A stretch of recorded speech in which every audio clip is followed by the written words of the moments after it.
So in this video, I'm gonna share with you my honest review about this Learn About Feeling flipbook. So stay tuned. Welcome back to my channel, Homeschooling Paradise, and welcome if you're new. My name is Magali. I have a 4 and a 6 years old and we live in Hawaii. So in today's video, like I said, I'm gonna give you my honest review of this flipbook, Learn About Feeling. So first of all, I just want to let you know, this is from Timberdoodle, a really great company that I've discovered, and I'm part of their blog team. They sent me this to use it with my kids and to see how I liked it.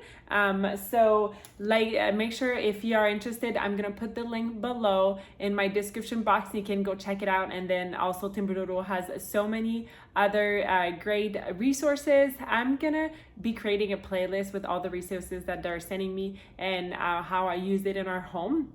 So if you don't know, my daughter is gonna be in preschool and then my son first grade. So it says here 3 years old, but honestly, it can be any age. It's really a perfect fit for my kids that are 4 and 6. And yeah, so I honestly really love this. It's been really great to talk about emotions. I think that it's great. So we speak 3 languages, so sometimes the words for every emotions and everything, actually my kids don't know it all. So this is good to put a word on a specific feeling, and then also to talk about how to react and what to do in situations. So I do want to say as well, I mean, my son is really more shy, and so for him getting to work with this is really great. So how it works is it's really like a little flip, so you can put it like this and then you just flip it. So it's gonna have a little user guide and then all the different feelings. So happy, sad, scared, embarrassed, surprised, frustrated, angry, excited. So that's really good. And then the other side on how to use this flip book, the different emotions that you're gonna be able to write. And then it's gonna have some skills included here. Sorry for my glare with the light. And then after that, you're gonna have every emotion. So there's a little tab here at the bottom with every emotion. I put these to let me know where we are at exactly, so I don't skip anything. So example for happy, so when I feel happy or content, you can write something or just say it. I can smile, I can sing, I can dance, I can laugh.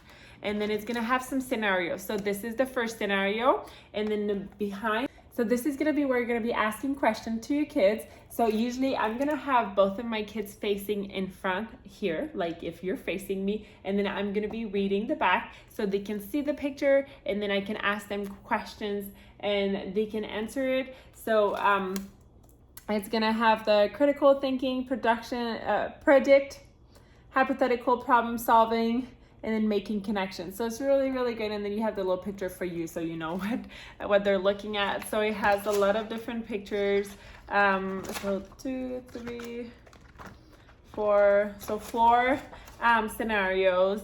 And then here you can have them draw a picture, like eyes and mouth and all that for when they're happy. And then it goes to the next one, sad. So really a great resource to talk with your kids about their feelings and everything.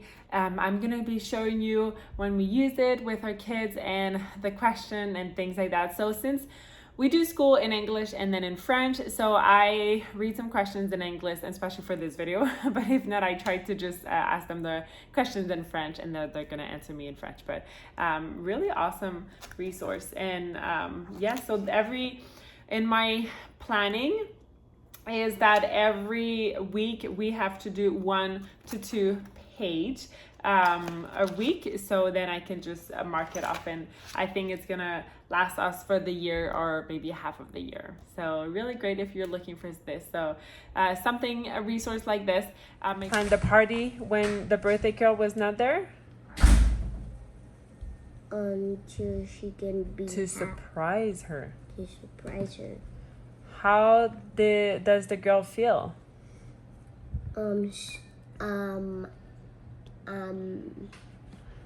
Surprised. Surprise. Surprised. How can you tell from her body posture or expression that she is surprised? Close. With her mouth open. With her mouth open. And where are her hands? And her lip. And her cheeks. Yeah, she's surprised. What might be the birthday girl do next? Say thank you at her friends from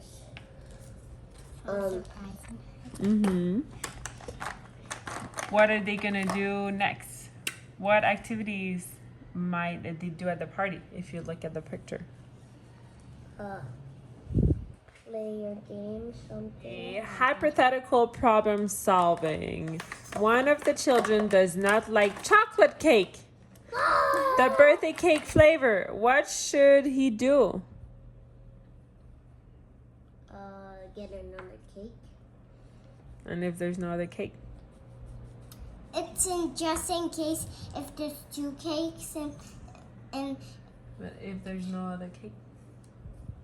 what should he do? Maybe should he tell to go somewhere? There are not enough party blowers for all the children. What should they do? The balloons. There are not enough balloons for all the children. What should they do? Make some more balloons. Get some more Okay. balloons. Or Blow some more. if there's no more, what can you do together? Sharing. Share. Exactly. Making connections. Did you ever? Are passing it? Did you ever attend a surprise party? No. No. Me either. But one no. Make sure to go check out the link below. And I'll see you next time. Bye.